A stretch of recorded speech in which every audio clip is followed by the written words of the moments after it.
Bienvenidas, compañeras, compañeros, a esta nueva emisión de Alternativas.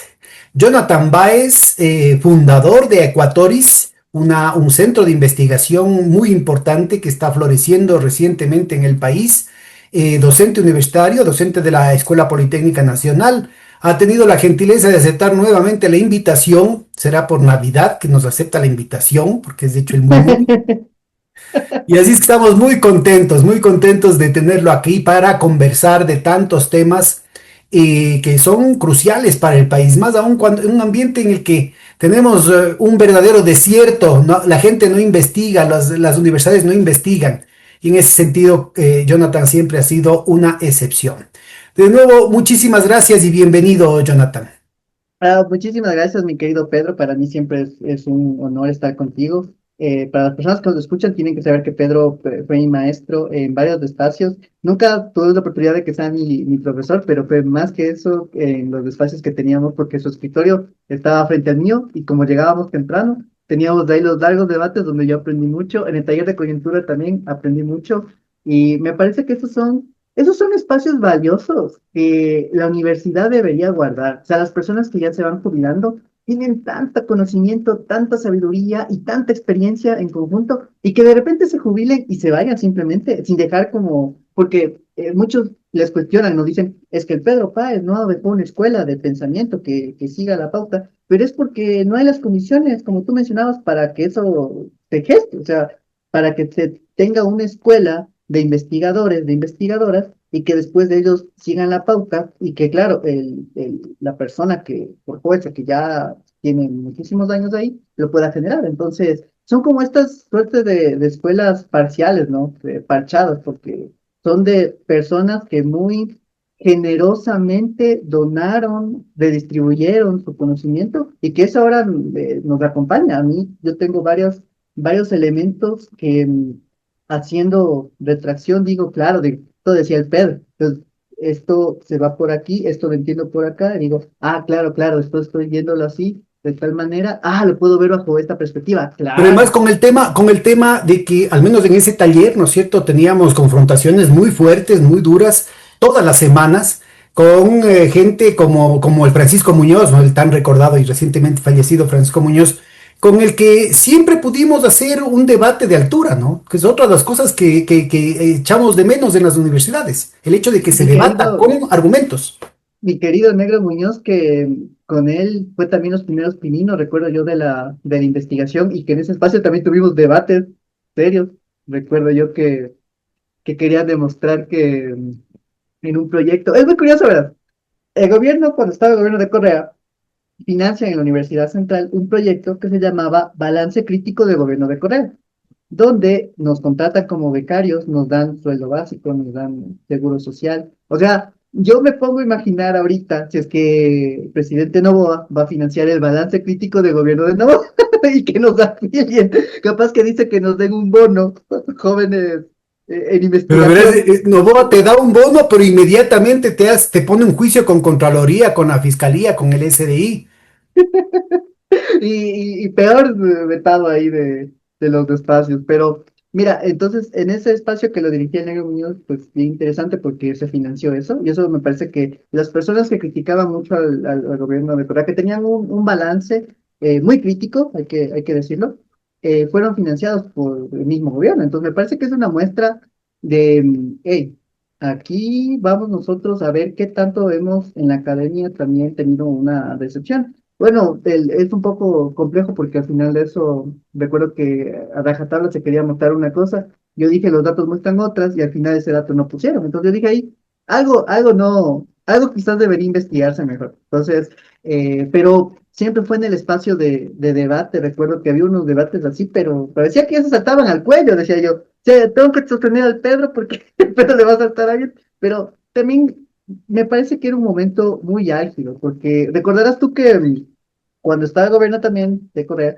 había mucha gente hipercoreísta, pero de repente ese gobierno pasa, ¿no? Y Moreno comienza a desfogar contra todos y todas, entonces se quedan un conjunto de personas no súper leales ahí a lo que pensaban, con la crítica, por supuesto, pero el otro resto da la vuelta, o sea, a pesar de ser como a veces beneficiado directo, se da la vuelta, se hace la loca Y Claro. al final después, en la crítica, seguían repitiendo esas cosas como los 72.000 millones que se habían robado, todo ese mamotreto de calumnias, ¿no? Entonces, era bien curioso porque justo en ese momento, como venía todo esto, había un ambiente también muy fuerte para el debate. Entonces, había que comprender que era un momento también súper complejo en el Bueno, y ahí, que, ahora que mencionas los 72 mil sí, millones, yo creo que no lo hemos mencionado, o tal vez lo hemos mencionado de pasadita, pero aprovechando que vamos a tener una sesión contigo en la que vamos a discutir temas de investigación, justo el tema de los 72 mil millones, porque primero dijeron que eran 2 mil millones, después dijeron que eran 20, 1.500 más, después dijeron que eran 20 mil millones, después dijeron que eran 72 mil millones, después salió, creo que el Diego Delgado, que eran 350.000 millones. Bueno, cuando si es que es el Diego Delgado debe haber dicho 351.743 millones 478 con 753 centavos. Entonces, y la cuestión es muy sencilla para nuestra audiencia, ¿no? Es una mentira absoluta, ¿no? Cuando uno hace cuentas nacionales, es muy fácil ubicar ese tema, porque cuando empezó el gobierno de Correa eran 40.000 millones de dólares de Producto Interno Bruto total.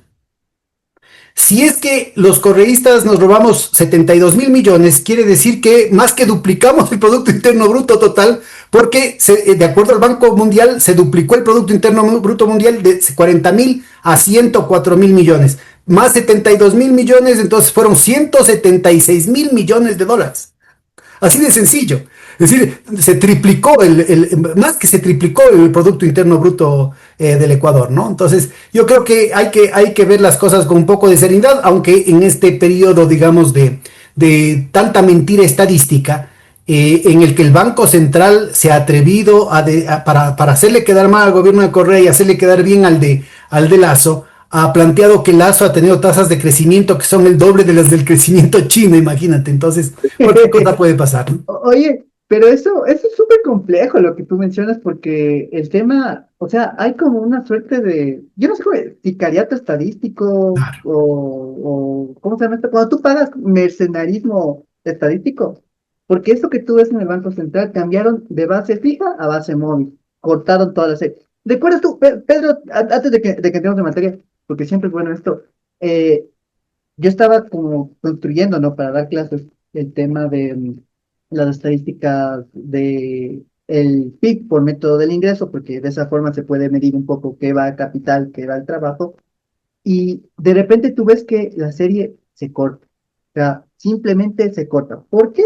Porque en ese momento no se quería mostrar lo nefasto que había sido toda la política pública y que el trabajo, el factor trabajo había sido aplastado totalmente. Entonces, ese como corte ahora ya son un poco más sofisticados, ¿no? Ya hay una suerte de cocinar las cifras, lo cual te muestra que o sea, por más que tú quieras de alguna forma ocultar las cosas, la gente lo siente todo el día en la calle. Pero en las cifras también se da, por eso tienen que cocinarlo tan fuerte. Entonces, este paso de base móvil, las encuestas de empleo también, recordarás tú que al que era director cuando sacaron las cifras, en ese momento Richard Martínez y el que era Ledesma del Ministerio del Trabajo, se cuestionaron y le votaron, o le mataron al mensajero, básicamente, entre comillas. Y esto es complejo porque cómo se trabaja con estas cifras. O sea, Justo sacamos cómo...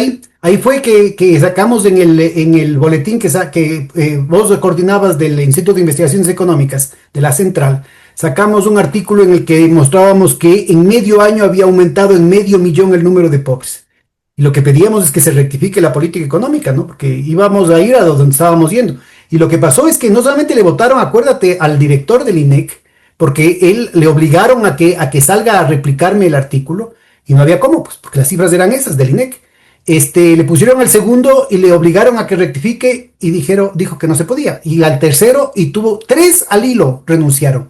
Le pusieron al INEC como una oficina de propaganda de la presidencia de la República. Cambiaron la metodología de las estadísticas de pobreza, de las estadísticas sociales del país, cocinando las cifras de tal manera que le favorezca a la política neoliberal, y ni así pueden tapar el sol con un dedo. Así como están las cosas, con todas esas dificultades, la tendencia sigue mostrando un proceso de deterioro brutal que no ha podido ser corroborado porque también como parte de este sicariato estadístico al que haces referencia, una muy buena frase, echaron a perder el censo, ¿no? Son 100 millones de dólares de deuda externa que se botaron al agua porque, y por primera vez, ¿no es cierto?, el censo de población no sirve para un ajo, para poner. Carajo.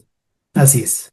Pero Entonces, o sea, pero eso es lo que ya está. Y ahora lo que se viene, porque mucha gente a partir del censo utilizamos información para hacer los proyectos, por ejemplo. Hay que hacer un claro, proyecto y vamos a utilizar eso y quiere decir que mi testeo va a estar mal, pero no es mi claro, culpa. claro. Pero quiere decir que imagínate que consigo un financiamiento de alguna cooperación internacional y de repente voy a hacer el estudio, no me va a salir, me van a salir mal los cálculos. Claro, Y pero fíjate, sobre esa base, sobre la base del censo, se establecen presupuestos específicos, por ejemplo, para ciertos sectores de las minorías del país, ¿no? En el censo hicieron tan mal el censo, que borraron a la población afrodescendiente. Entonces, todo el presupuesto que estaba directamente orientado a esos sectores está absolutamente en el aire. En cualquier rato cortan todo eso, más de lo que han cortado, porque dicen si ya no hay afrodescendientes en el Ecuador. Entonces, y el problema es que buena parte de las organizaciones afrodescendientes no levantan la voz porque también hay un sicariato por ese lado, ¿no? Entre los movimientos sociales, entre las organizaciones populares hay muchísima infiltración y estaban muy contentos ahí con toda la propaganda de la señora fiscal y de todas esas cuestiones. Entonces, se quedaron calladitos de esa situación, pero la cosa es gravísima porque en términos de la planificación, son de los sectores más vulnerables, ¿no es cierto? Por ejemplo, a nivel de la niñez, problemas de desnutrición infantil. Todas las estadísticas que se estaban sosteniendo en torno a los programas focalizados están ahorita en el aire. Cómo se sostienen? O sea, se mantienen como alguna inercia, pero no hay forma de reforzar la necesidad de aplicar más recursos, pero también más estudios para poder sacar a esos sectores. Y estamos hablando de una situación irreversible porque los niños que no tienen una alimentación suficientemente cualitativa y cuantitativa antes de cumplir los 5 años, pues tienen ya daños de largo plazo en su desarrollo, tanto intelectual como físico. Entonces yo creo que es muy importante esto que vos mencionas, ¿no es cierto? Porque lo que vos estás planteando se aplica a muchísimas esferas, algunas mucho más delicadas, mucho más vitales que otras, ¿no? sobre ese punto es importante porque hay como un canibalismo, ¿no? Entre a veces organizaciones sociales que buscan como que sacarlo eso, pero es complejo porque tú no puedes suplir lo que el Estado tiene que hacer, en este caso, Claro, tener claro. una administración adecuada de los registros, porque recién No, estuve y este que una... vos dices, lo específico del estatal. Fíjate, a ver, cada organización puede conseguir su fondito, ¿no es cierto? O puede conseguir inclusive con recursos del Estado para hacer su propia encuesta, pero a cada cual le puede interesar inflar las cifras para poder tener un presupuesto mayor, para poder llamar más la atención respecto a problemas específicos. El momento en que se quiera comparar las cosas, ¿no es cierto?, van a empezar a pelearse entre ellos. Entonces, la típica de dividir para reinar. Y ahí hay un coste de oportunidad, pues porque el lugar de la población afro y las organizaciones afro hacer investigaciones para hacer cosas específicas que el gobierno no produce, le toca un poco parchar lo que el Estado no hace. Entonces nos quedamos sin información más importante y más profunda que las organizaciones sociales sí detectan. Esto es porque, Pedro, recién estuve en una escuela que están levantando sobre el Observatorio de Derechos Humanos de Afrodescendientes. Una propuesta espectacular. Sin embargo, al momento de hacer la presentación para ellos, me daba cuenta de la poca investigación que hacemos sobre el tema ligado al tema étnico afrodescendiente.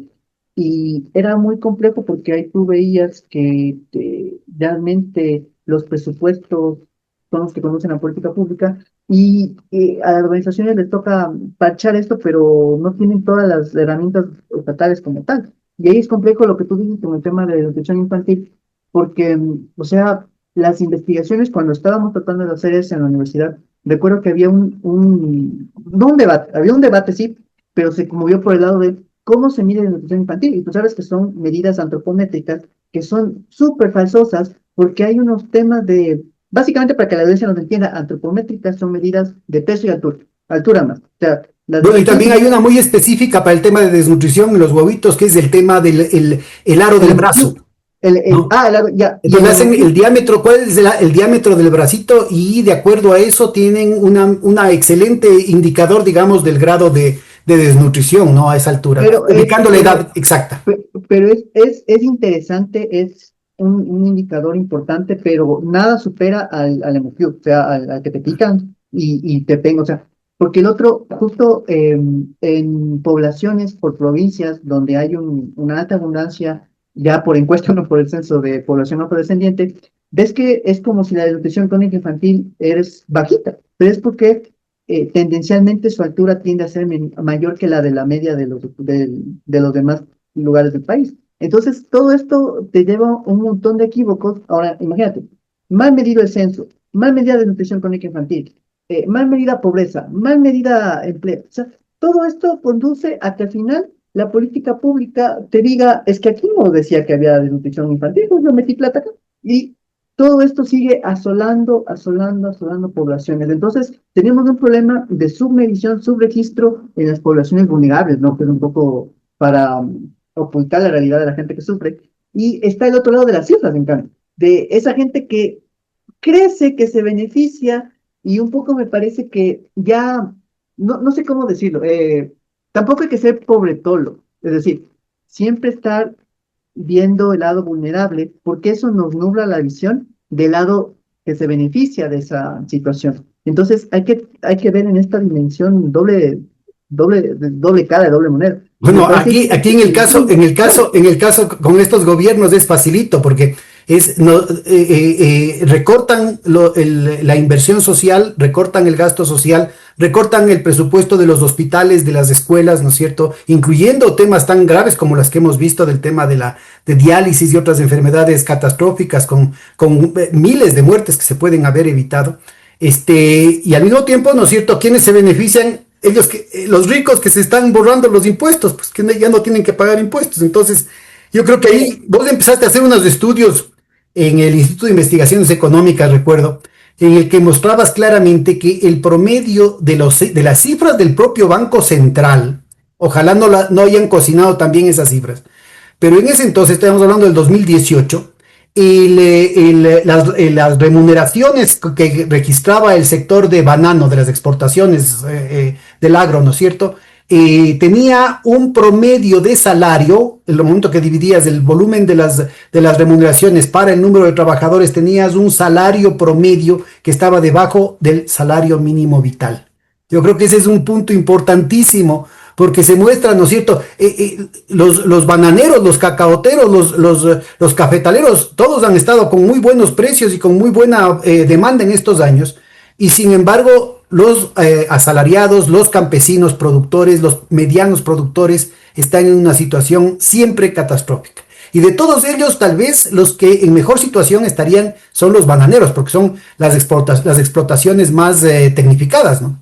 Y investigaciones como las que vos hacías, con todas las limitaciones que tienen las cifras que se puede utilizar, mostraban cuestiones que son absolutamente incontrastables. ¿Dónde está la plata? y ahí, por ejemplo, ves cómo de alguna forma tener cifras medianamente rigurosas te muestra eso, ¿no? Ahora a mí me preocupa también porque hemos hablado de posiciones y es importante hablar también de las posiciones, ¿no?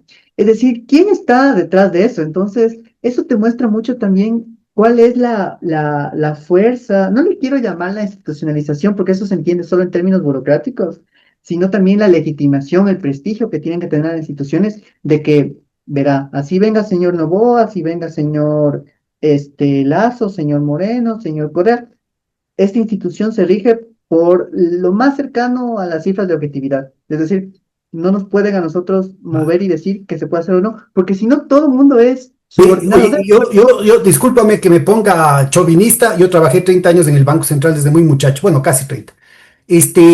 Y el Banco Central no era pues así una guarida de correístas, ¿no? Ni de comunistas, ni de marxistas, ni de izquierdosos. Al contrario, era más bien sectores, entre comillas, de las familias bien, en muchos casos, ¿no? De las familias bien de Guayaquil y de Quito, porque los conocidos de los bancos se abrían ahí su espacito para tener sus contactos dentro del Banco Central desde su fundación, pues, ¿no? O sea, aquí hay un...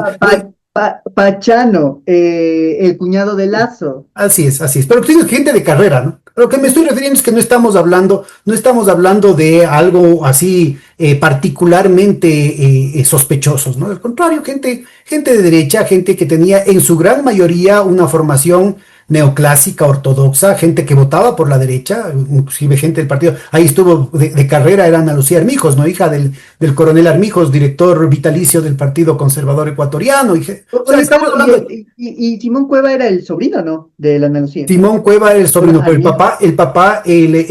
el papá era una persona de la izquierda democrática, de la izquierda democrática. Era una persona muy progresista. Bueno, pero lo importante de eso es que te digo, en esas condiciones, precisamente el rol que tenía, que se auto atribuía el Banco Central, obviamente de acuerdo a lo que decía la normativa, era ser muy celosos con lo que acabas de decir. Es decir, tener una institución con una independencia técnica. Yo no reivindico el tema de la independencia política del Banco Central, porque si es que no tiene mecanismos de rendición de cuentas democrática, termina defendiendo los intereses de los banqueros, como pasó con el tema de la Junta Monetaria del 98-99 y con la constitución del doctor Hurtado, ¿no? Que ya preveía el tema de los salvatajes bancarios. Sino el tema de la independencia técnica, que es lo que vos refieres. O sea, aquí están, nos vamos a hacer nosotros el esfuerzo más grande, ¿no es cierto?, por encontrar la mejor medición posible para construir las series, para construir las variables, para construir los modelos más confiables posibles, para que la toma de decisiones se haga sobre la base de lo más parecido a la verdad.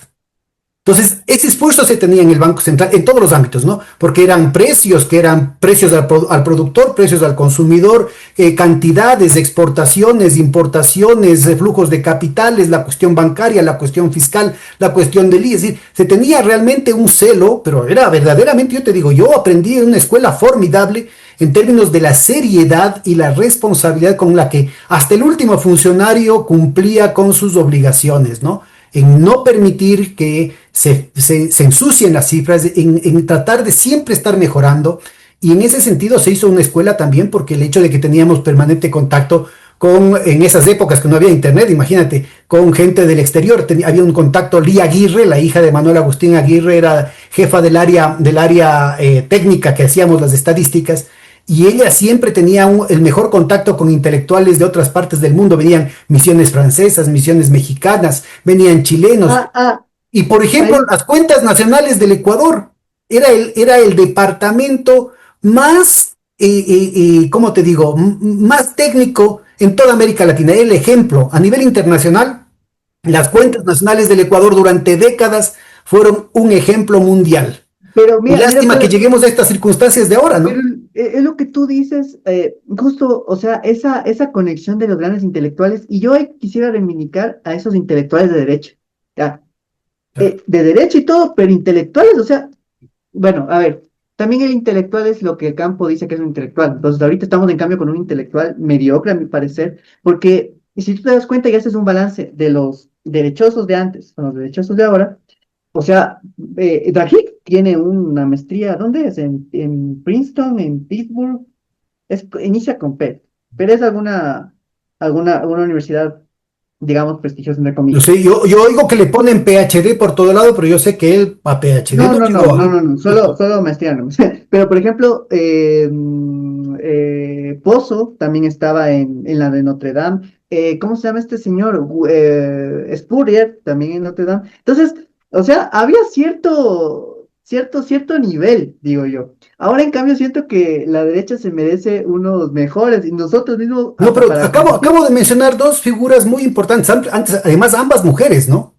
La una era hija del director del Partido Conservador y la otra era hija del director del partido, de la ala revolucionaria del Partido Socialista. Y ambas fueron funcionarias de carrera del Banco Central. Yo les pregunto, amigas, amigos que nos están oyendo, si ustedes creen que ahora en estas condiciones es posible que algo así suceda. Ya, pero y O todo sea, eso es con por el gobiernos de sistema. izquierda, con gobiernos de derecha, siempre tuvieron su puesto porque ellas supieron manejar el tema, ellas nunca renunciaron a sus ideas, ¿no es cierto? Y supieron manejar el tema técnico con mucha responsabilidad y con mucha objetividad. Y esto te daba también salida con las personas pesadas en ese ámbito en el mundo. O sea, era una cosa fundamental que hacía que el país también tenga muy buenos lazos, muy buenas condiciones. Y eso ayudaba a que los chicos de ese momento y las chicas, bueno, aunque todo ha sido también a veces una variable de género importante ahí, más los hombres se dedican a la economía, Aunque en la facultad de economía al menos ya empezó esa balanza a cambiar, ¿no? Me Claro. pareció súper interesante. Pero ya les daban salida, por ejemplo, a hacer nexos, a que se vayan a estudiar a universidades también súper buenas para formar también, pero formar una masa gris, más allá de eso, de si uno de una cosa u otra, pero ser técnico. Yo sospecho ahora que la cosa es venido a menos y también tiene que ver con cuáles son los espacios de formación. Por ejemplo, tenemos a Guillermo Avellán. Él se hace director del Banco Central del Ecuador, porque era director de investigaciones de la Fundación de las. Entonces, eso es lo que me parece a mí que no hay que dejar de criticar y de que pensar de que sí necesitamos que el debate en las esferas sean del más alto nivel. O sea, no es posible que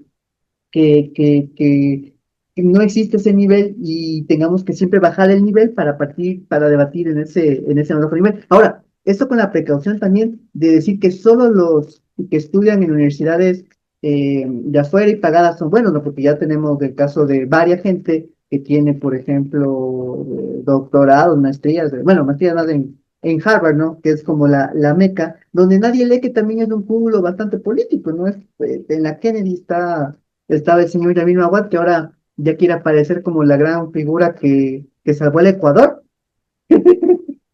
Entonces me parece que es fundamental que regresemos y que interpelemos porque el debate, y de los nuestros también, o sea, me parece eso fundamental. O sea, si hay que subir el nivel, tiene que ser de todos y de todas. Y me parece a mí que el camino de la investigación es un gran camino.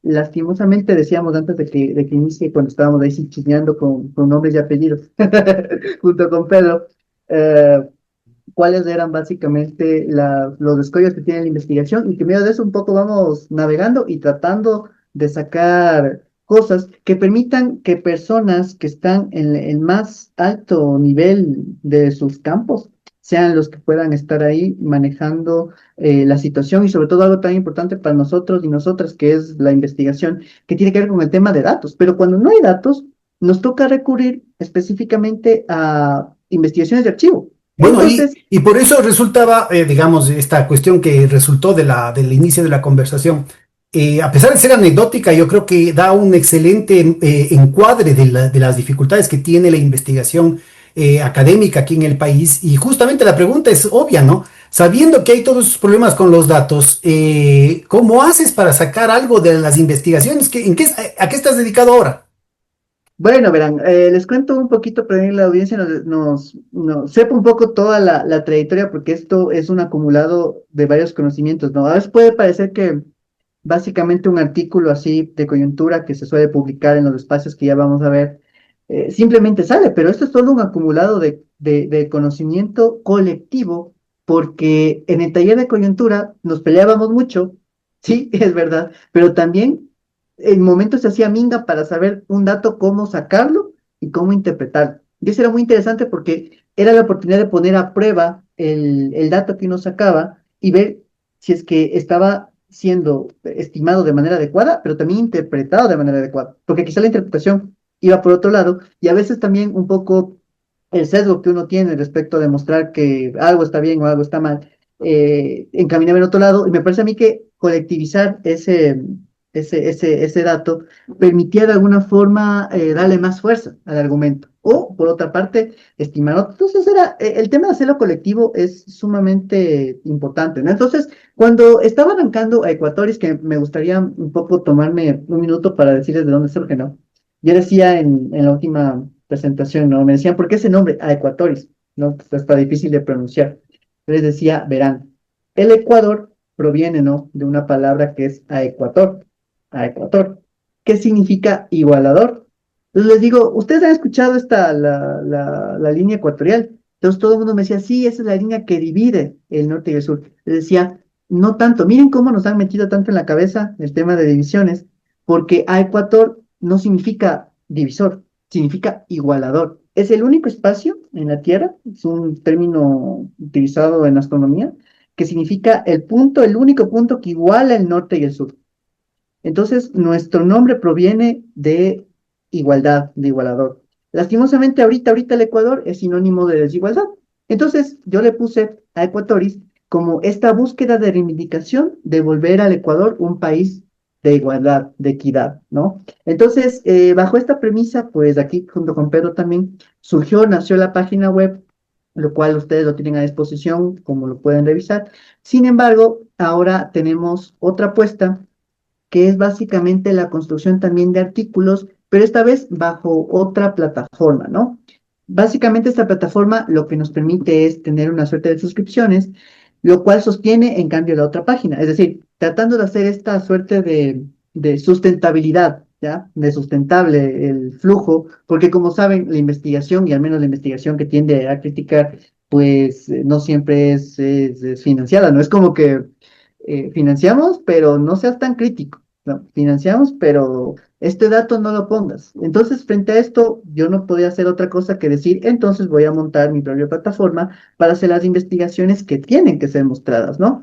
Entonces, ahí, por ejemplo, están investigaciones en la página web, me refiero, ¿no? Muy interesantes, y están con nombre y apellido los grupos económicos que tienen guaridas fiscales, que ya vimos alguna vez con Pedro, ¿no? Que básicamente me parece que 87 grupos económicos y lo interesante es que ustedes pueden navegar y ver el de su interés, qué empresas tiene, dónde tienen las empresas guaridas fiscales, de su interés, porque a mí me interesan por mis investigaciones personales unas 10, unas 11 grupos económicos, pero quizás a ustedes les interesa ver mucho más, así que ustedes pueden verlo ahí. ¿Cómo se sostiene eso? Porque detrás de eso hay trabajo.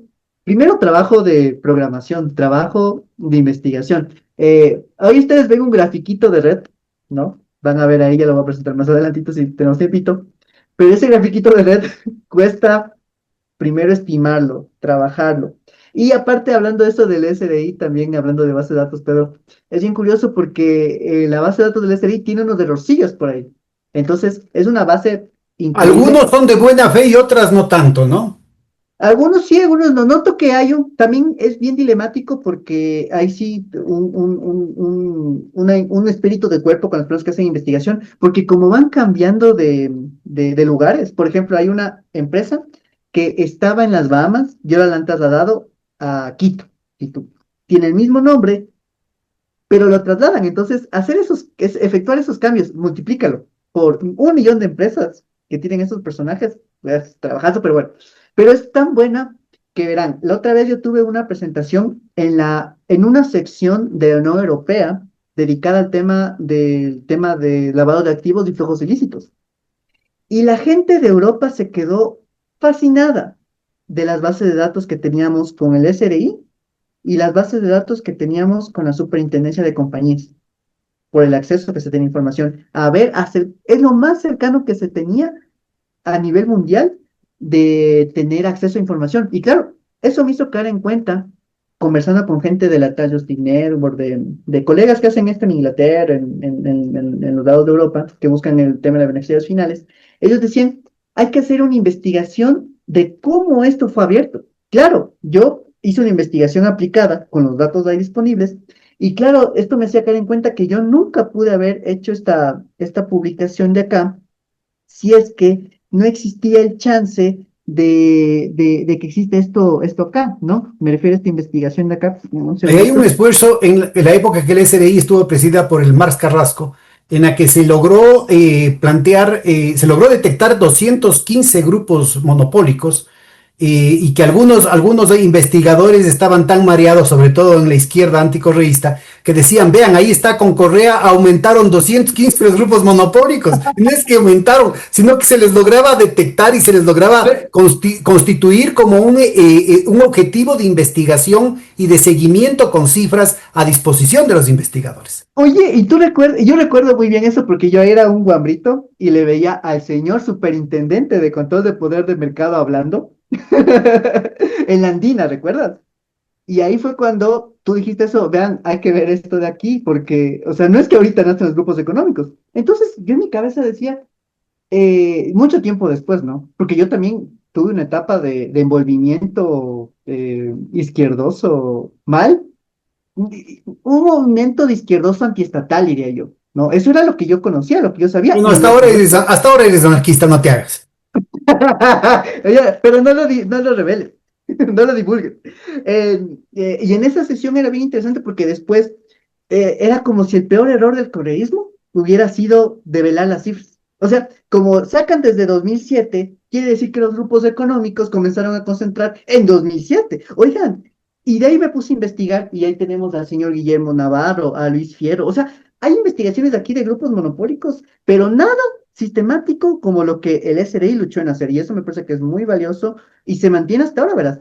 A veces hay cositas, ¿no? Como por Déjame, ejemplo, pongo una cuña, inclusive ah, para que lo puedan, a los compañeros, a las compañeras que les interese, puedan tener como contraste.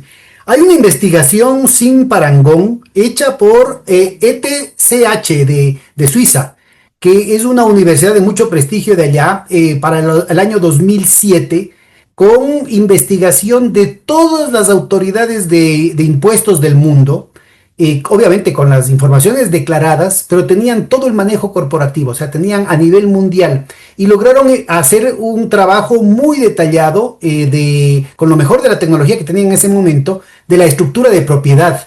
Y lograron ubicar que el 40% del Producto Interno Bruto Mundial era controlado por 246 holdings, ¿no? O sea, que tenían muchas compañías, pero lograron hacer el mapa de toda esa situación y que prácticamente el 73% era por 3.000 y pico de compañías. O sea, de las millones de compañías que hay en el mundo, 3.000 y pico tenían el 73%, pero de esas solo 246 controlaban el 40% del Producto Interno Bruto mundial.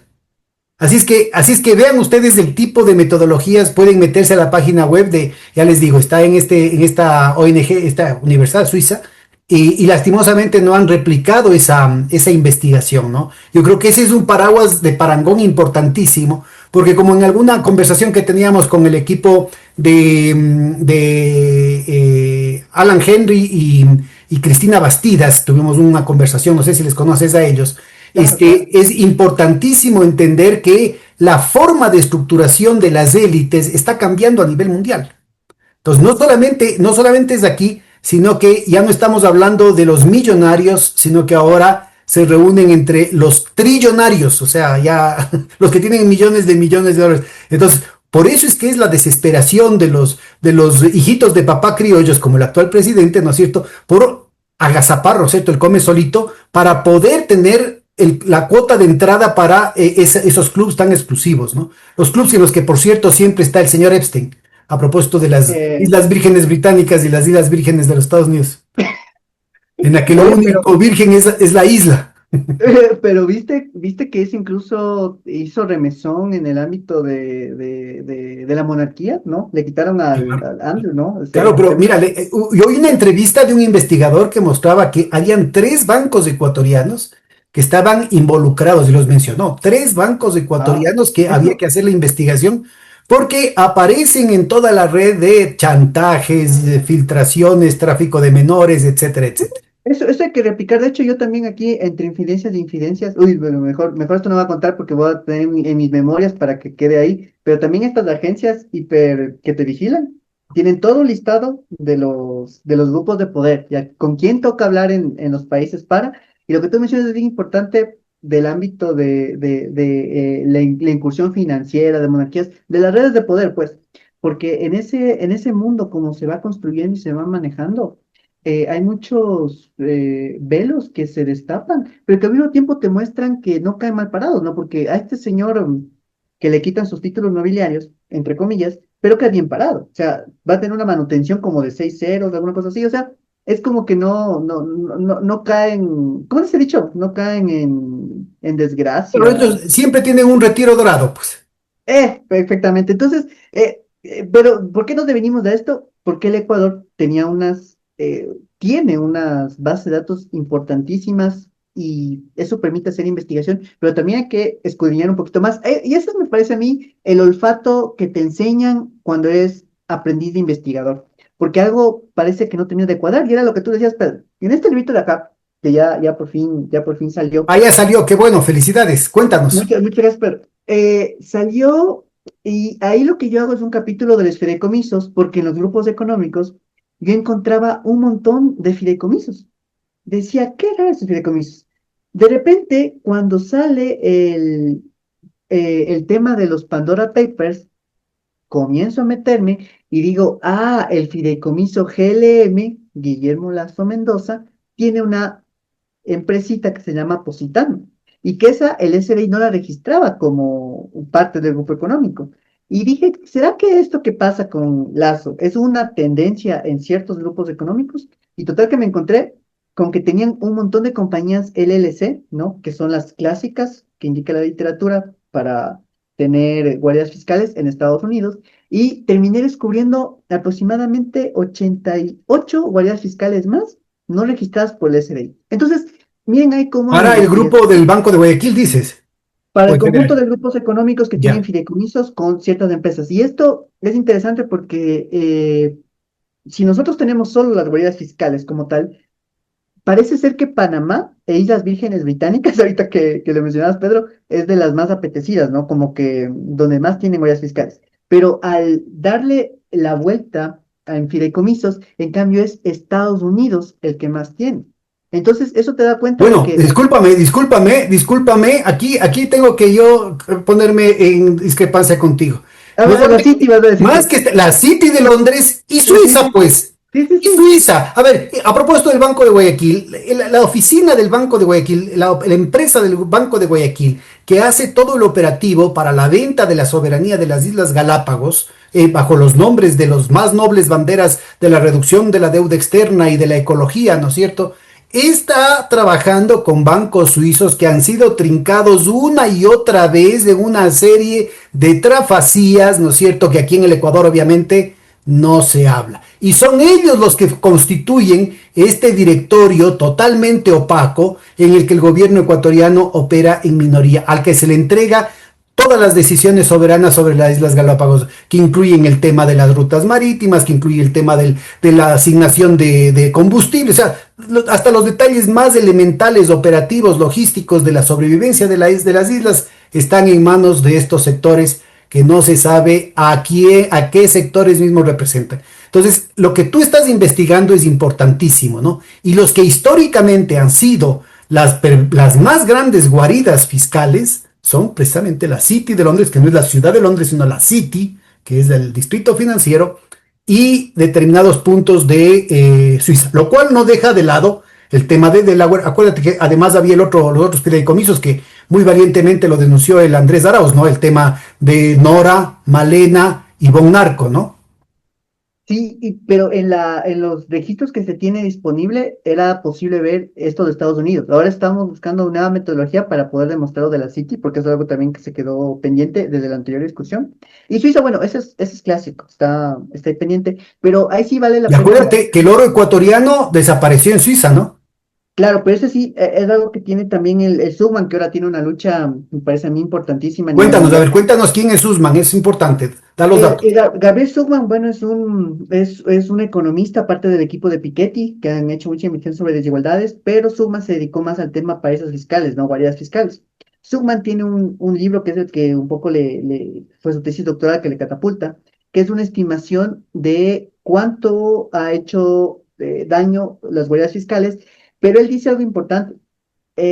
Suiza es la guarida fiscal más grande del mundo, eso lo dice él, pero es de la que también más tenemos información y es de la que más se puede sacar esto de acá. Entonces, me parece que eso también es como destacable de la búsqueda de Suiza y algo también triste que pasó pues en esta época, ¿no? Recordarás tú que Francia tenía, bueno, y Schuman es ahorita una persona que se está dedicando mucho a promover una disputa porque los ricos paguen impuestos extraordinarios, no, impuestos permanentes en Francia, ¿no? Un impuesto al patrimonio fundamental ahí en Francia.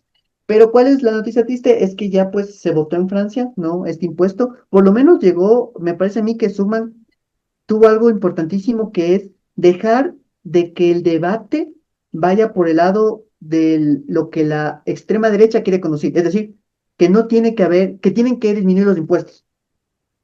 Subman cambió el debate y todo el mundo comenzó a hablar del impuesto Subman, el impuesto a la riqueza, ¿no? Entonces me parece a mí que si bien en la Asamblea, ¿no? Nacional de Francia no pasó el debate, no pasó el impuesto, me parece que esta disputa que les obligó a hablar a todo el mundo de eso, que puso la agenda encima de todo lo demás, parece que va a dar buenos resultados en próximas elecciones. Creo yo, esa es mi hipótesis, puede ser que me equivoque, pero puede ser que no. Pero no pasó lo mismo en cambio en Suiza. En Suiza hubo un referéndum también para cobrar impuestos a la riqueza y fue abismal. O sea, Bueno, ahí se hizo una consulta como popular, ¿no? Y fue abismal la derrota, o sea, es como que ya miden, si es que cobramos impuesto a la riqueza, se van a ir los capitales. Y esto, claro, ha sido desmentido en cambio por otros autores muy interesantes, como Sam Friedman, ¿no? No el Friedman Milton, no, Sam Friedman, que tiene un estudio muy bueno de entrevista a personas de la élite rica que les dicen, ¿ustedes serían si se cobran impuestos? Y le dicen, no, porque aquí yo he constituido mi sociedad, yo no me voy a ir por el tema de que me cobren más impuestos. Recordemos que uno de los promotores más fehacientes y más importantes de que se suban los impuestos a las grandes fortunas es Warren Buffett, ¿no? Que es uno de los grandes millonarios billonarios de los Estados Unidos, ¿no? Es que aquí yo creo que también las personas que nos escuchan, y ojalá nos escuchen muchas personas de derecha para odiarnos, de criticarnos, que es bien interesante pensar que hay ricos de ricos, ¿no? Hay esto, ¿cómo se llama? Multimillonarios patriotas, me parece que es de Estados Unidos, o multimillonarios por el mundo. O sea, hay clases y clases de millonarios, ¿no? Por un lado tenemos a Disney, ¿no? Controlando y concentrando con sus CEOs y directivos, pero hay una heredera Disney que es interesante, o sea, y me parece a mí que hay que hacer este discernimiento, y esto me hace pensar también mucho en las personas que están trabajando en cómo se controla el poder, ¿no? Guido Alfani tiene un libro que se llama Como dioses entre los hombres. Este es básicamente trata sobre la riqueza y cómo fue constituyéndose el tema de quién era rico, ¿no? Primero los reyes, obviamente, después los cortesanos, los aristócratas, más bien con Norbert Elias, que tiene un libro fundamental de la sociedad cortesana. Pero eso le derivó después a Guido Alfani y ahora está tratando de ver cómo era regulado el tema de las personas que eran demasiado poderosas para tener el poder. Entonces, en Italia, los Medici, antes de que llegue toda la dinastía Medici, que ya la conocemos, ¿no? Que también hay que tomar en cuenta que, a ver, por un lado, los Medici, ¿no? Se aprovechaban de todo, acumulaban riquezas, pero su aporte en el renacentismo, ¿no? En cultivar el arte y la cultura es complejo, porque tú dices, yo no quiero que se elimine la riqueza. Y si es que hay ricos preocupados de esto, que aporten, digo, fundamental. Por un lado, sí. Pero antes de que pasara todo eso, en los Medici, antes de que llegara uno de los primeros Medici que llega a ser confaloniero, que era como el jefe ahí no había Italia, no había ciudades, estado todavía. Había una situación en la que se impedía que las 30 familias más poderosas llegaran a estas posiciones de poder, porque eran demasiado poderosas para estar ahí. O sea, imagínate ese freno hacia estos personajes, estos grupos de poder. Lo curioso es que después estos grupos de poder llegaban y se convertían ellos en dinastía a partir de llegar a esta noción como cuasi estatal, ¿no? Verás, Entonces, ya que mencionas ese tema, ajá, déjame que ponga yo algunos puntitos, porque si no, nos quedamos en las generalidades de las teorías de la conspiración, ¿no? Y tratan de desprestigiar este tipo de investigaciones que son muy serias y muy importantes en torno a este tipo de cosas. Yo creo que, en primer lugar, te acabas de dar estos matices que son cruciales, ¿no? Pero aparte de temas de caracteres, ¿no? O sea, del hecho de que habían personalidades, y por ejemplo, el amor a la cultura de parte de los Medici es una cuestión importantísima.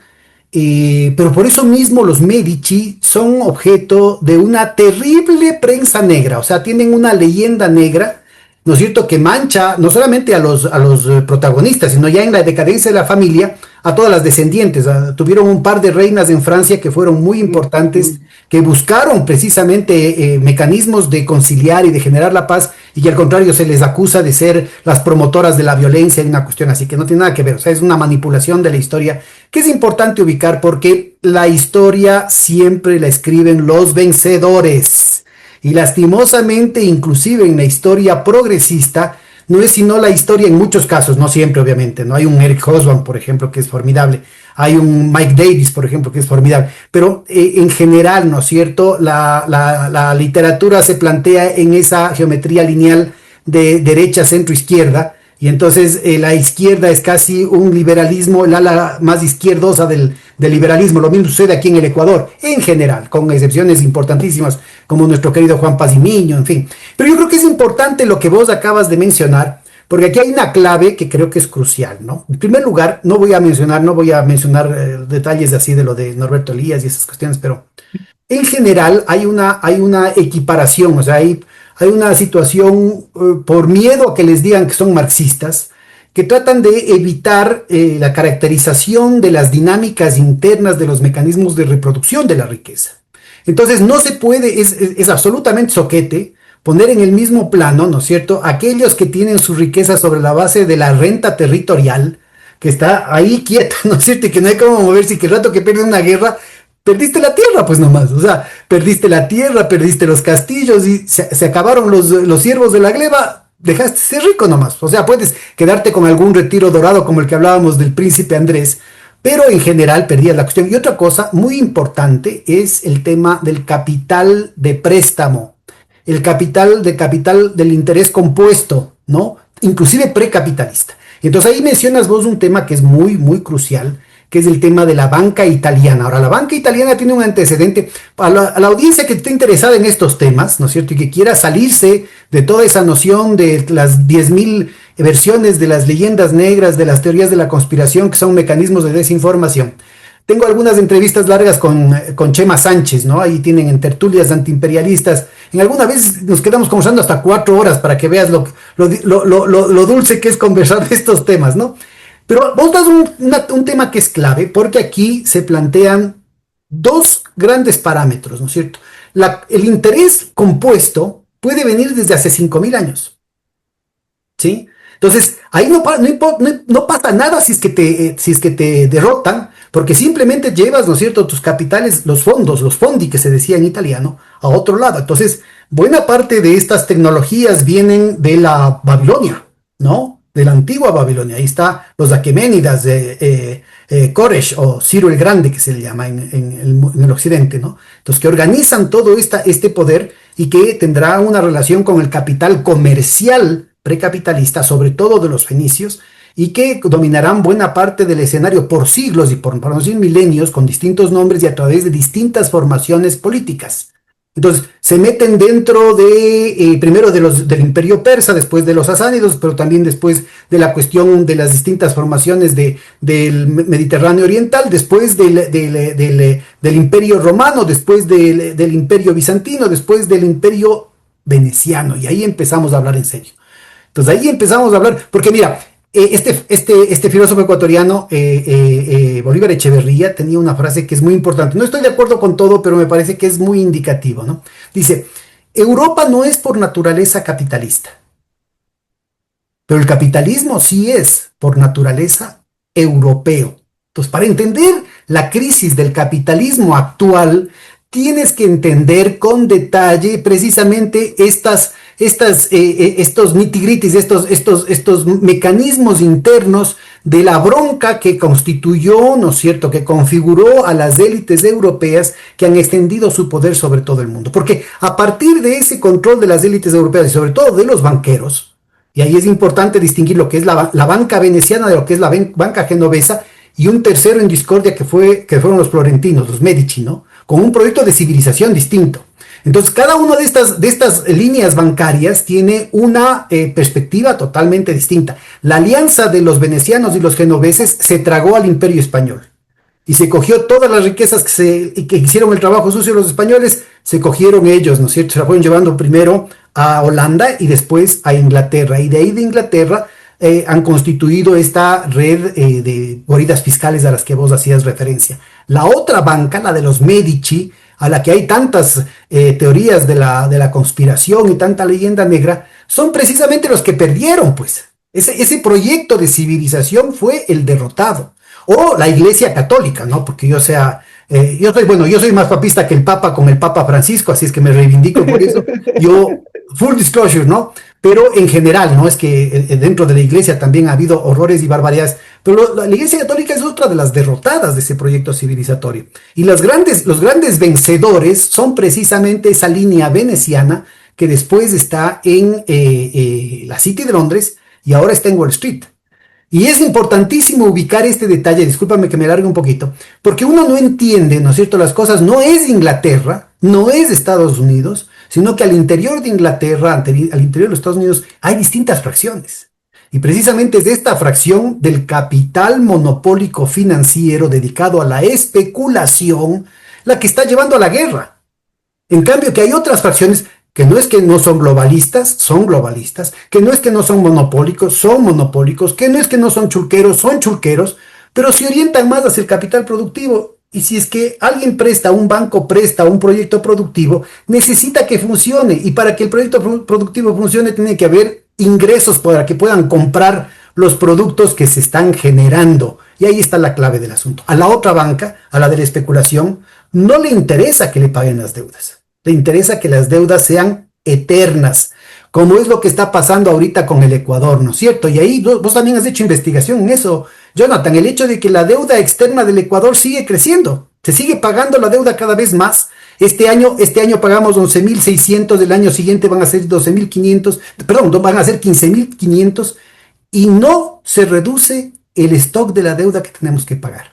Entonces, yo creo que la investigación que vos estás haciendo es una investigación y que otros compañeros valdría la pena que se autoconvoquen en torno a estas líneas de investigación. Es crucial para el futuro de nuestros pueblos, ¿no?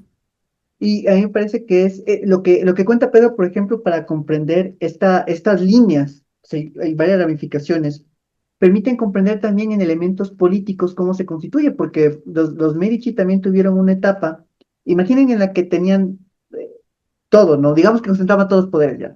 De repente también llega este fraile Savonarola. Y Savonarola. claro, pero Savonarola era un aplastador del florecimiento de la conocimiento y la cultura, pero al final les termina derrotando. Entonces, yo me pongo en esa posición como de, a ver, ¿a quién iba a apoyar? A los Medici, y yo digo, es que como son una élite, ergo son malos, entonces me tengo que ir con Savonarola, que aplaste conocimiento, y me va a aplastar a mí.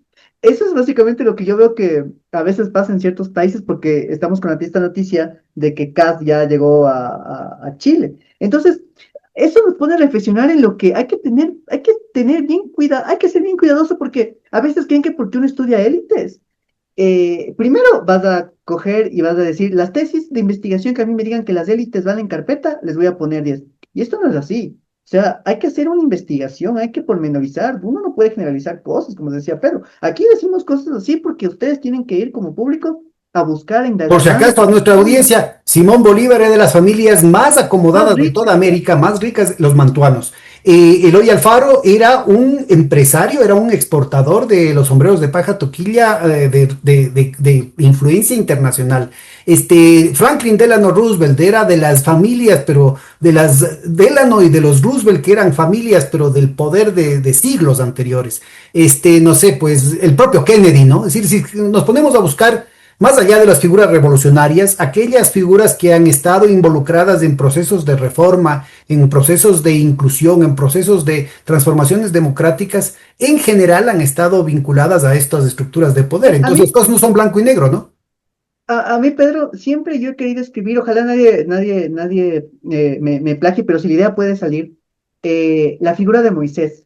O sea, no podía ser un hebreo cualquiera, tenía que ser un hebreo criado en el hábitus del conocimiento de lo más alto de lo que eran los egipcios, pero después viendo otra vez la novela, porque me vi la novela con mi novia nuevamente, decía, también tenía que tener la empatía, la sensibilidad de no aplastarles a los egipcios por todo lo que le habían hecho. O sea, no solo era que era la figura llamada A, sino que también era una suerte de que este man no iba a ser lo que, verán, siempre en las discusiones que teníamos, Pedro decía, cuidado, cuidado, porque a veces podemos creer que por muy revolucionarios hay una delgada línea en la que la vida es fundamental e importante. Entonces yo creo que ahí estas familias de poder, poderosas, ricas, lo que tú quieras, pero que son de alguna manera de corte humanista, no sé cómo llamar de otra manera. Es muy interesante cómo encabezan esos espacios. Bueno, a Entonces, propósito de Moisés, hay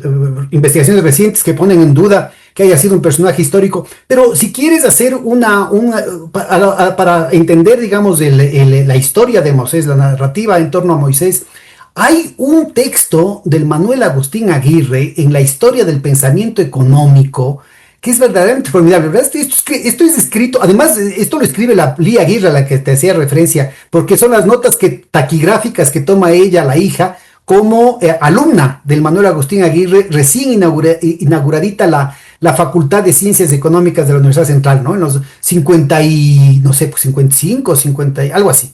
Entonces, cuenta. si vos te pones a ver, ¿no? El nivel, la profundidad de un Manuel Agustín Aguirre en el medio ecuatoriano, que era bastante provinciano, y verdaderamente es formidable, y más aún porque le tenían el estigma de que Manuel Agustín Aguirre era un ateo, pero peor que Atila, ¿no? Y al contrario, es decir, una profundidad, una sensibilidad muy, muy profunda para entender los procesos religiosos y para darle las dimensiones que vos estás mencionando. Mientras estabas hablando, me estaba acordando del viejo Manuel Agustín Aguirre al que Lo voy siempre a hay que checar. regresar. Lo voy a checar porque mi querido Bayardo me obsequió el libro de Manuel Agustín Aguirre, el de Ya, pues, pensamiento económico. Ya lo tengo ahí. Pero sí, lo que dices, Pedro, es la figura más que histórica, es la figura claro, simbólica. Sí, así es. porque incluso la otra vez hablando con un pana, un querido amigo de varias cosas económicas también, él decía, pero parece, a veces hay las especulaciones de que hay varios filósofos que nunca existieron, que era una comunidad, un colectivo de gente que de repente decía, nos vamos a llamar Pitágoras, pero es de ahí de donde viene eso. Pero, o sea, estas figuras simbólicas, también la noción de mito, todo eso va construyendo, ¿no? Ahí el querido Lucas Pacheco, recuerdo que cada vez que nos invitaba a la casa, se tomaba unas 3 horitas para explicarnos que Jesús era la intercalación de varios personajes históricos hasta sacar la figura Jesús, ¿no? Entonces, me parece que esto es fundamental porque estas nociones permiten también construir ya en términos políticos por dónde vamos a caminar. Y es importante también, o sea, no simplemente pensar que todos los ricos son Novoa o que todos son de esta familia, porque hay muchas condiciones como Buffett, por ejemplo, que mencionaba Pedro, y algunos que financiaron cosas maravillosas. Y qué espectacular sería que esta capa de personas ricas nuevamente tomen conciencia de que incluso por su propio beneficio tienen que tener una caracterización más Y humanista. con los cuidados del caso, ¿no? Porque tampoco hay como generalizar. Hay un montón de multimillonarios que se hacen los buena gentes, como los señores Soros, ¿no es cierto? Pero que en realidad están haciendo todo eso para meterse mucha plata en el bolsillo a costa de la sangre, creando conflictos, creando guerras, Ah, divisiones en todo lado. eso es complejo también, porque una cosa también es, Bourdieu tiene un gran libro que se llama el, ¿Quién dijiste, perdón? Bourdieu, Pierre Bourdieu tiene Ah, pero tío. un libro súper chévere que es el interés detrás del interés. O sea, que también tiene ahí algo importante. O sea, no tan bueno los Medici es la forma, ser mecenas era la forma de legitimarse también. O Claro, sea, claro, claro. también, tampoco caigamos en esto. O sea, nosotros tenemos que ser bien sensatos por donde siempre hay muy a lo Bachelard, en la Por eso es muy vigilancia importante epidemiológica. el tema de la investigación, ¿no? O sea, aquí no es Sí, la sí, sí, generalización, sino el sí, sí, estudio. sí, Son los datos totalmente. objetivos los que te muestran, ¿no es cierto?, cuál es el carácter, no solamente de las actuaciones, sino de las inversiones y de los proyectos de civilización, de país que están defendiéndose, ¿no? Detrás de cada... Oye, pero, y en eso también, pero chuta, es que Soros también tiene cosas, ¿verdad? Soros finalmente financió ese documental Inside Job, que es sobre el crash de 2008-2009. ¡Qué Claro, pero espectacular! es su versión, ¿no? Porque él también Claro, tenía las manos metidas hasta ni sé dónde, claro, sí, él hace que la entrevista para tenía las colarle. manos metidas hasta las braguetas en el tema de la crisis con toda la corrupción del tema de la Ya. crisis del 2008, ¿no? Uy, es súper complejo porque incluso cuando se cayó este de USAID, había lugares que seguía que eran para mí lo más progre del mundo y me vengo a desayunar que eran financiados algunos por USAID en Argentina. Me quedé como, ay, Dios mío. Bueno, pero todo Ya viste cómo las embajadas, cuántos periodistas, cuántos políticos, cuántos intelectuales, cuántos movimientos sociales tienen comprados, ¿no? Pero mire, ya se nos está acabando el tiempo y vos tenías que presentarnos aquí lo más calientito que tenías. Nos Ah, prometiste una bueno, primicia. bueno, eso solo para primicia para el programa de pedo, solo porque es del pedo nomás. De hecho, ya muchas personas deben ver que yo ya no estoy muchos porque estoy haciendo un repliegue de conocimientos, de investigaciones para sacar. Y aquí les quiero presentar ahorita, Pedro, si me permites publicar. Esta es la nueva página, ¿no? Esta es una plataforma que se llama Patreon. Y esto es interesante porque permite que ustedes se suscriban, donde hay un montón de de artículos, ¿no? De publicaciones que están aquí como abiertas, públicas, pero hay otras, en cambio, que tienen una suscripción y que algunas son abiertas y otras que para incentivar la suscripción, para que puedan apoyar el proyecto, porque esto sepan que no lo financia nadie más que el fundador Jonathan Báez Valencia, pero que muy interesantemente, varias personas, con eso quiero decir, 6 se han suscrito con un monto que es bajito, que lo pueden checar ahí, pero que lo han financiado. Entonces yo le quiero agradecer mucho a estas personas porque han creído en el proyecto y personas que realmente uno dice, qué chévere que crean esto que se está haciendo. Porque, o sea, son personajes que trascendieron mucho, me parece, en el país y que consideren que esta investigación eh, vale la pena realizar y que un poco le están soportando, le están ayudando, es para mí muy valioso. En ese sentido, por ejemplo, estas investigaciones de acá pagan la página otra y permiten en cambio que sí todo el mundo tenga acceso, ¿no? Entonces, estamos tratando de hacer esto. Espero que algún momento llegue el punto de equilibrio, como dicen los economistas, en los que ya no sea necesario tener incentivos abiertos, ¿no? Pero en todo caso, por ser Pedro y solo por ser el Pedro, esta es una investigación que es todos desde pandemia que hablo, desde los paros, decidí que todas las investigaciones iban a ser públicas. Así que todos ustedes pueden a ver, esta es la única que ha salido en este estilo desde hace meses, pero bueno, en todo caso, en esto ustedes se Y pueden no solo es suscribir. trabajo, sino también el pellejo, Jonathan, porque en estas épocas en el Ecuador la cosa se vuelve muy complicada, ¿no? Ah, bueno, sí, eso sí, pero bueno, sí, hay que ser algo muy honesto, ¿no? Es muy interesante porque las autoridades de la Universidad Central eran bien interesantes en el sentido en el que muchos les dicen que no salían a decir nada, ¿no? Pero por otra parte eran el escudo defensivo de tratar de opacarnos y aparte nos daban total libertad de expresión para decir todo porque sabían que todo era investigación. Entonces, es como esta suerte de ambivalencia, ¿no? Que ocurre ahí. Y me parece a mí que eso es muy importante porque eran nuestros protectores para que nosotros podamos decir esto, y desde la universidad, porque nunca, jamás se intentó censurar. Y lo más importante, el momento en que intentaron censurarnos, eh, Defendieron. dijeron no, esta investigación está ahí por algo, no vamos a hacer nada. Y yo no tuve retaliaciones ni tuve nada de eso. Diferente a cuando llegaron pues las otras autoridades, los que están en este momento, que al paso que vieron que yo estaba ahí, buscaron la manera de sacarme, pues, incluyendo no pagarme mi sueldo durante todo un semestre, ¿no? Y que hasta ahorita estamos. Veamos el tipo de información que no quieren que se difunda, pues, Jonathan. Bueno, esta investigación es muy importante porque surge a raíz de que vemos el tema del gasto tributario. Y ahorita que estamos hablando A de ver, las cuéntanos personas. primero qué es el gasto tributario. Lo hemos discutido en varias sesiones anteriores, pero vale la pena recordar a nuestra Justo, audiencia. justo vamos de ahí. El problema es que estamos hablando del tema de los impuestos, ¿no? De que los ricos tienen que pagar más impuestos, los ricos tienen que pagar un impuesto extraordinario.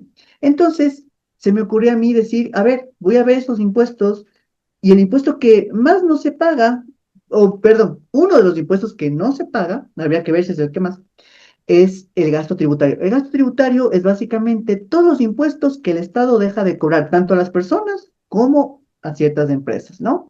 Entonces, lo interesante de ver esto es las narrativas, ¿no? O como Si le mal no llaman. me acuerdo, Jonathan, la proforma presupuestaria aprobada para el 2025 estaba en 7.100 millones de dólares el gasto tributario. Ya, imagínense que esto es lo que corresponde a todo lo que el Estado deja de percibir, porque esto genera beneficios, incentivos, ya, lo que ustedes quieran.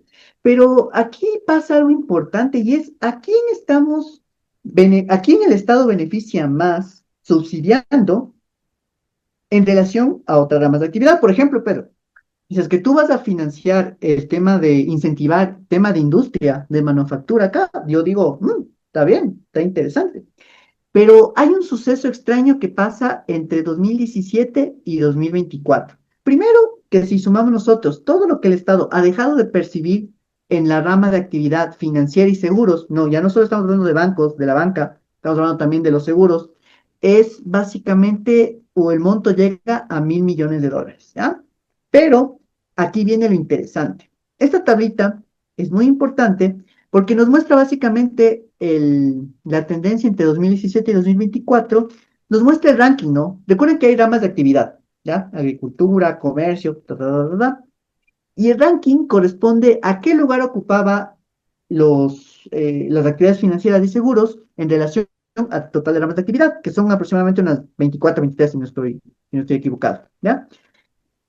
Los millones de dólares es básicamente cuánto ha dejado de pagar, y esto cuánto corresponde al porcentaje de gasto tributario, y esto cuánto corresponde del porcentaje de PIB.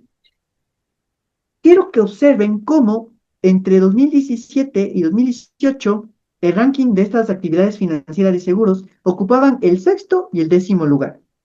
Alcanzaban los 59 millones de dólares, los 52, correspondían al 4.80% del gasto tributario total. Pero en 2019 se dispara. Las actividades financieras ahora ocupan el segundo lugar de ranking de las actividades económicas más subsidiadas, la banca. Bueno, Sí. yo te pongo ahí un dato que es importantísimo. Ujú, ujú. Entre el 2018 y el 2019, en agosto del 2018 para ser exactos, se expide la mal llamada Ley Orgánica de Fomento Productivo, que de fomento productivo no tenía nada, y lo que hace es convierte al sistema bancario ecuatoriano en una réplica de lo que fue el esquema de incentivos que provocó la crisis bancaria de finales de los años 90. Es decir, fuga de capitales, desregulación financiera, créditos vinculados de nuevo, todo lo que llevó a la crisis bancaria de 1998 al 2001. Esto, Y es justamente, tuvimos una reunión con cifras con Juan Pablo Jaramillo y justamente él mostró las cifras y se disparan los homicidios por 100.000 habitantes precisamente desde mediados del 2018. ¿Por qué? Porque estas medidas permiten una cuestión crucial que es la fuga, la salida, esta hemorragia brutal de dólares que afectan a la dolarización y que es indispensable para que el país funcione como un centro de blanqueo de los capitales de la mafia a nivel internacional. Por eso es que el Ecuador se convierte en un plato tan apetitivo para estas mafias y por eso es que se disputan y están dispuestos a sobornar presidentes, ministros, diputados, asambleístas, periodistas, hasta académicos, ¿no es cierto? Y obviamente las bandas criminales locales porque la cantidad de plata es tan grande que el momento en que se cierre el grifo, o sea, el momento en que se vuelva a regular el sistema financiero, van a nuevamente pasar del segundo puesto al sexto, al décimo puesto estos sectores, pero en cambio va a haber paz en el país, ¿no? Acordémonos que en la época de Correa, el promedio de ingresos, el promedio de ganancias registradas, o sea, las ganancias declaradas de la banca en términos ya líquidos, ¿no es cierto?, era de 360 millones al año. Ahora, este año anterior pasaron de los 1.000 millones de dólares. Solamente de lo declarado, ¿no? De lo declarado. esto es importante lo que dice Pedro para que ustedes, ciudadanía, tomen en cuenta porque es lo declarado, porque hay una suerte de solapamientos ahí que no podemos saber mismo cuánto es, ¿no? O sea, cuánta riqueza tienen los bancos afuera, los banqueros afuera del país. Andrés Chiriboga daba un dato recién que de acuerdo al Fondo Monetario Internacional la última documentación de la Carta de Intención hablaba de más de 70.000 millones de dólares de ecuatorianos en el exterior en términos netos, o sea, descontado la parte que tienen deuda acá en el Ecuador. Ahora, imaginen esto también por lo que no está contabilizado en huelgas fiscales, ¿no? Y aquí Pedro lanza un dato fundamental, que nosotros la ley de fomento productivo siempre la abordamos, la estudiamos como una autoemboscada fiscal, ¿no?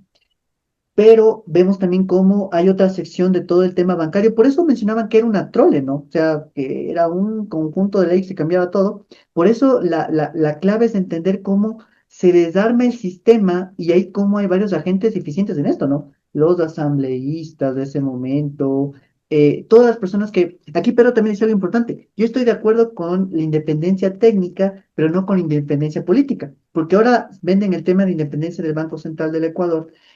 Claro, es independencia de la gente, pero es dependencia del capital financiero especulativo nacional e internacional, si es que podemos hablar de un nacional. Entonces, me parece que hay varios matices aquí importantes y, por ejemplo, las personas que siguen estudiando ley de fomento productivo, aún no acabamos de estudiar qué es lo que pasó y cómo orquestaron toda esta situación institucional que, imagínense cómo había tantos candados que le tocó desarmar a Moreno y que después los desarmó Lazo, pero que estaban ahí presentes. Imagínense si el candado Constitución lo quitaron. Sí, con Constitución y todo hacen esto. O sea, imaginen, y ahora que, no quiero que se me pase esto, porque mi amorcito también es lojana. Hay lojanos y lojanos, ¿no? Hay Manuel Agustín Aguirre y hay Richard Martínez también, que también es de Loja. Ah, es Entonces, Lojano el Richard Martínez, no sabía. es para que vayas viendo. Bueno, en todo caso, lo importante de esto es ver lo que mencionó Pedro, ver cómo estas actividades financieras se posicionan como una de las más importantes de ser estudiadas. Y aquí vienen muchas preguntas, porque lo que intenta este artículo es disparar hipótesis, investigaciones de el dato está ahí, pero ahora ¿cómo explicamos eso? ¿Cuáles son los mecanismos? Y quizás la reflexión, en cambio, hacia donde va este sector, es que justo estábamos hablando de que hay que diferenciar a las personas ricas, ¿no? Pero también hay que diferenciar a las extremas derechas, diría yo. Porque en Italia, la Giorgia Meloni, abiertamente de extrema derecha, por lo que está pasando en Italia, ya que estás hablando de Florencia, de Venecia y de Génova, es bien interesante porque ahí se planteó un impuesto extraordinario a los banqueros, pero vieron que no dejaron de ganar. Entonces Meloni dijo, me parece que este impuesto extraordinario va a ser permanente y de hecho tiene que subir. Y ahora están en una disputa, Meloni, o sea, no sé cómo explicarles esto. Es como que Daniel Noboa salga rampante a decir que les tienen que cobrar impuesto a la salida de divisas a todos los sectores, sobre todo los exportadores. Es muy significativo lo que dices porque la comadre de Meloni en Francia es Le Pen y Le Pen se unió a Macron para defender, para votar, para tumbarse esa ley e impedir que el bloque de Mélenchon pueda tener mayoría en la Asamblea Nacional Francesa. ¿Ya? Entonces, esto es fundamental porque, Pedro, aquí también recuerden ustedes que el momento en el que aumentaron el IVA, también implementaron un impuesto a la banca. Y esto me parece que es bien importante porque en varios estudios que yo noto de que hay un avenimiento que yo mismo, Jonathan, tengo textos que hablo de la captura empresarial. Sin embargo, ahora lo repienso. Me parece que hay que tomarlo en términos de una pérdida de autonomía del campo burocrático fagocitado por el campo económico. Me parece que esa es una noción que explica mejor, pero que también Por el campo implica financiero, inclusive más precisamente, ¿no? esa es otra cosa, porque tenemos que ver quién comanda el campo económico, que es el campo financiero. Entonces, miren cómo, para yo comprender lo que pasa en el Estado, tengo que pensar en el campo económico cuál es su construcción. Y claro, la nobleza del campo económico es la financiera, y aquí en Ecuador pasa eso, pero aquí agregaría otro más, Pedro, el financiero y el de los supermercados, que no sé cómo interpretar, es porque, o sea, importadores no son, productores parcialmente, supermercados sería un término ahí, me parece Bueno, que... ahí para que veas que el tema no es del determinismo económico, ¿no? Porque ahí pesa Ujú. mucho, a propósito que mencionabas de los Medici, la visión de país que tienen, la visión de sociedad que tienen, porque los supermercados podrían ser, ¿no es cierto?, los más importantes promotores del crecimiento del mercado interno, porque les conviene, pero no lo hacen. En algún momento, ¿no es cierto?, la movilización popular logró colocar más de 2% del Producto Interno Bruto de productos de la economía popular y solidaria en las fechas de los supermercados. Salimos nosotros y revirtieron eso. Y de eso, pero también algo que importantísimo es que a toda la gente que participe en el Estado es tan riesgoso eso del supermercado. O sea, que después ya no te contratan en el sector privado y en el sector público. O sea, a las personas que van a ser burócratas y van a luchar contra estas corporaciones, hay que cuidarles como el oro, porque Claro. después, o sea, van a estar en soletas. O sea, es fundamental esto de aquí. Pero bueno, Bueno, estás realmente, mencionando implícitamente los nombres de unos dos o tres compañeros de la superintendencia a las que les mando un abrazo y que saben que no menciono sus nombres para protegerlos. Un gran abrazo porque saben que fueron fundamentales en entender cómo le entra el agua al coco y saber cómo efectivamente, ¿no es cierto?, poder colocar los productos de los sectores populares de la economía popular y solidaria en las perchas de los supermercados por primera vez en la historia. y también irse contra los supermercados que, como tú dices, o sea, tienen ganancias o sea, son los que lideran. Ahora imaginen si es que tuvieran una apuesta de país de Producto Interno, les diría todavía mejor, y el sector financiero dejaría de ser Por su miopía, ¿no es cierto? Buena parte de los sectores empresariales están arrimados al mal árbol, es decir, están adscritos a una visión ideológica que les hace perder plata. Y ya no solo están arrimados, Pedro, ya están juntados por familia, ¿no? La reproducción social ya se hizo también por relaciones de maritales, ¿no? O Eso sea, pasa siempre, eso siempre pasa.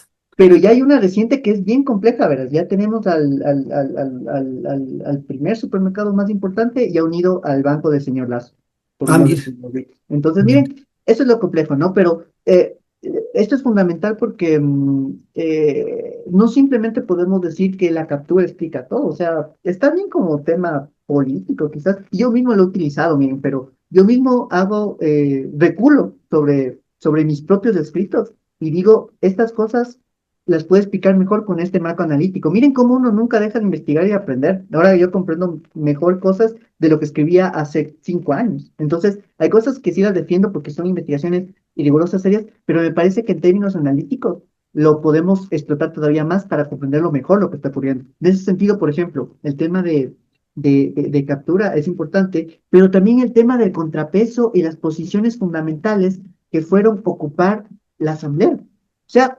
esto permitió que se le clave un impuesto a los banqueros. Bueno, por eso se tumbaron en la Asamblea, por eso se tumbaron las distintas leyes de ómnibus, ¿no es cierto? El impuesto a la salida de divisas.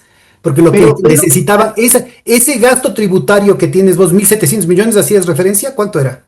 era 1.000 millones, Mil más de mil. millones. Esos 1.000 millones no es que sirvieron para que haya inversión en el país y aumenten los empleos, sino al contrario, es fuga de capitales. Todo eso acabó en las Islas Vírgenes Británicas, en Andorra o en Albania, En de lo Albania, que ¿y cuentas viste, ahorita. viste estas jugadas que hicieron? Hay una historia de los paraísos fiscales de aquí, o sea, que todavía no he contado porque no he tenido tiempo, pero es cómo metes y sacas paraísos fiscales. Metes y sacas, metes y sacas, y que te metan y saquen. Siempre es importante. Entonces, bueno, ese es el Bueno, siguiente entre otras caso cosas, recordemos a nuestra audiencia que Albania fue borrada de la lista de las guaridas fiscales, ¿no? en el Así, gobierno de por Lazo, el ¿no? gobierno de Lazo, pero también por el gobierno de Noboa.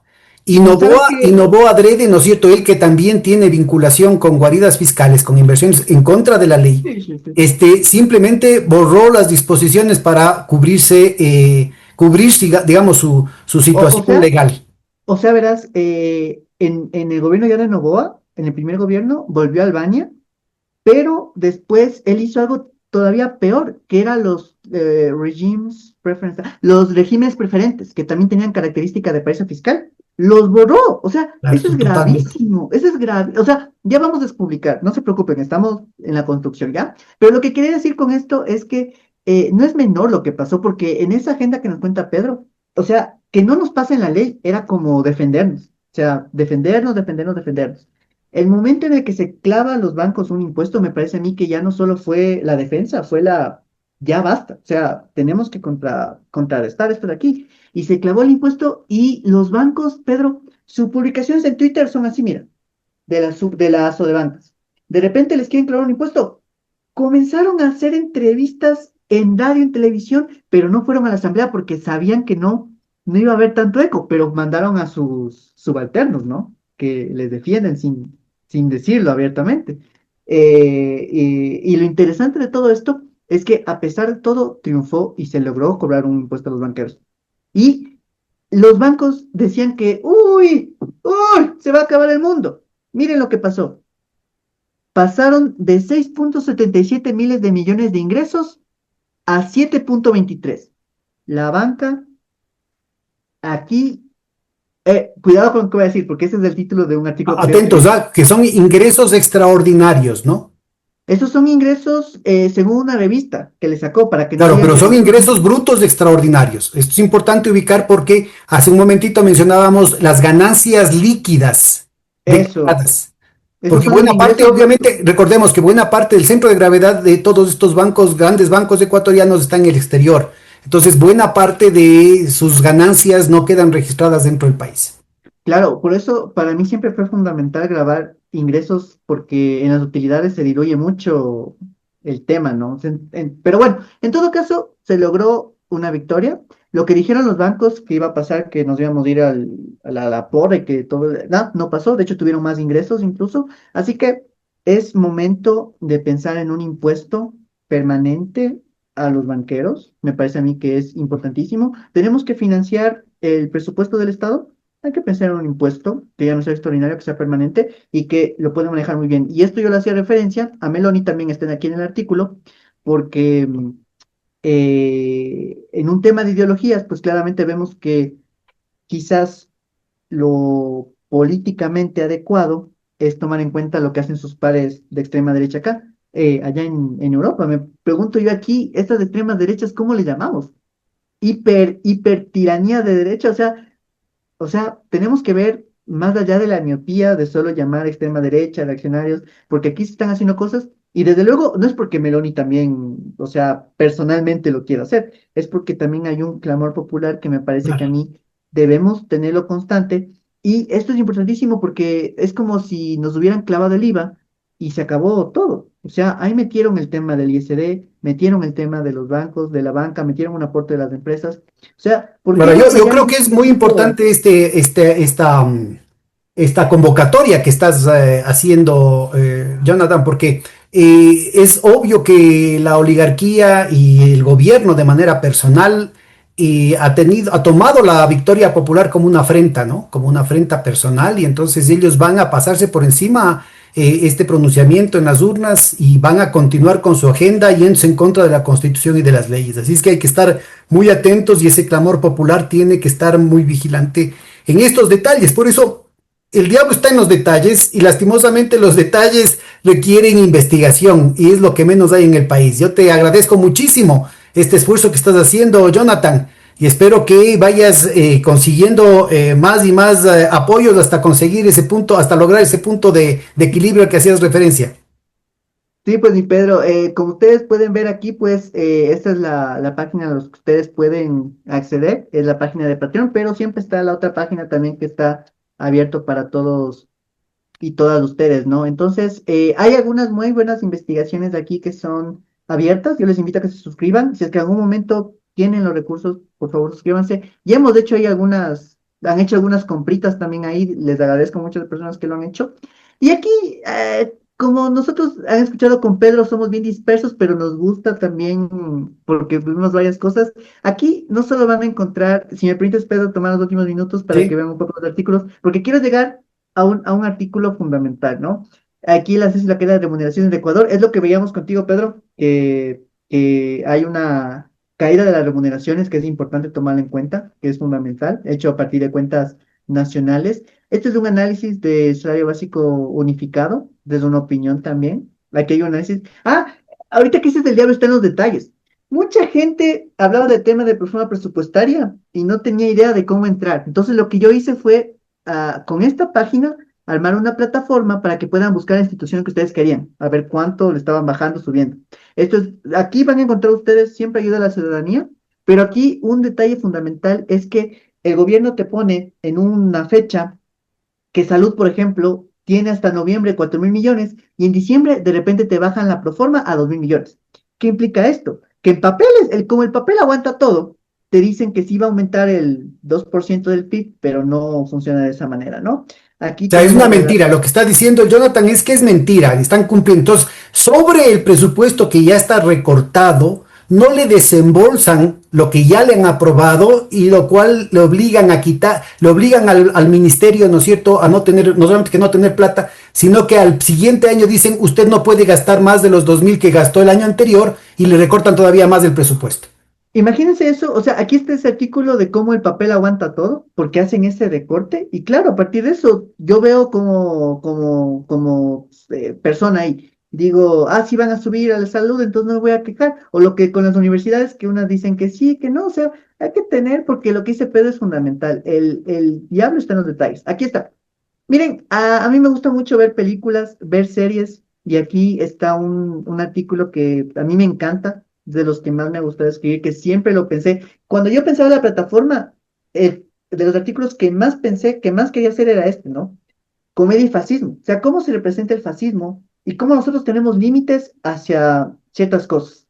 Y uno de los que quizás más quisiera recordar, aquí está Los Simpsons, que los amo con mi vida, ¿no? De cómo entender el fascismo. Fascismo también un poco ambiental, cuando hay una crisis ambiental y nadie le culpa a la empresa que creó a los robots que crearon, entonces al doctor Fango le toca crear una forma que justo topa las Galápagos, ¿no? Que nos aleja más del Sol.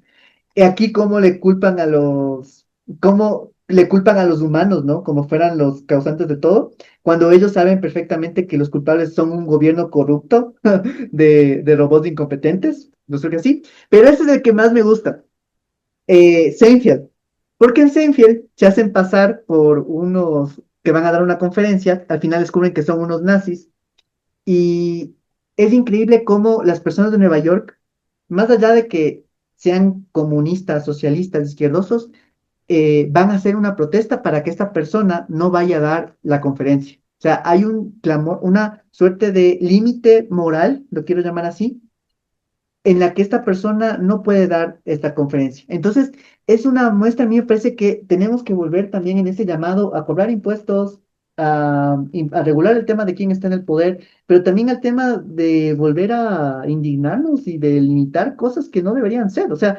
que hagan que hagan ya dos preguntas de contrato por horas y que el país diga que no, y que ahora quieran meter otra vez esa cosa bajo otra vía. Es como que ya basta, o sea, ya no se puede soportar y hay cosas que sí tenemos que decir ya, pare como tal. La Entonces, arrogancia nazi, ¿no? van a encontrar esto Ahora, de, recuerda por favor, Jonathan, que el acceso a estos datos del presupuesto, eso sí está abierto al público sin necesidad eso de está, suscripción pagada. eso está completamente abierto. De hecho, o sea, casi todo desde que ustedes ven desde el paro popular casi todo está abierto, hay muy pocas cosas que tienen algún aporte económico, pero ustedes lo pueden checar. Y la mayoría de cosas, las cosas más chéveres están abiertas. De hecho, lo más chévere de las páginas, lo que ustedes pueden checar, financiado por lo otro, está abierto, porque lo financia el otro. Entonces, eso lo pueden revisar ahí. Y van a ver también, uno de los que me gustó mucho hacer es guaridas fiscales y cine, que era algo que conversamos con Pedro y que era muy triste porque una de las películas para mí más increíbles que es Locuras con Dick y Jane, ¿no? Con el Jim Carrey, el final es terrible porque al final el man que hace todo, o sea, les voy a spoilear, queda bien parado. O sea, pierde un poco de esa plata, pero como decía Pedro, financia, financia, financia. Seguramente ese man va a recuperar credibilidad, o sea, es terrible, es terrible. De hecho, la lavandería, el final es también muestra, ¿no? Que al final los señores Mossack Fonseca no es que ahorita están perfil bajo, estoy seguro Bueno, que ya no, están. no es casual que regrese al país Maguad y que Dajik sean los grandes gurús de la política y de la economía ecuatoriana. Ah, lo que hay que impedir, Pedro, es que Richard Martínez vuelva como uno de esos intelectuales premiados de aquí. Eso va a ser mi disputa personal de vida, porque, o sea, le hacen miércoles al país y regresan campantes a decir lo que hay que hacer otra vez. Eso es lo Decenas que, de miles de muertes que pudieron haberse evitado y se prefirió prepagar la deuda externa con sobreprecio antes que dar presupuesto a salud. Qué barbaridad. Te mando un gran abrazo, mano. Se nos acabó el tiempo. Te agradezco muchísimo y como siempre, modestamente, esta ventanita está a tu entera disposición. yo te agradezco mucho, Pedro, y espero que sigan viendo este programa porque son los espacios sumamente complejos de encontrar, porque, o sea, conversar con el Pedro es una conversación tan compleja que me parece que es tan enriquecedora y uno aprende un montón. Yo aquí tomé unas anotaciones porque estoy clavado con el tema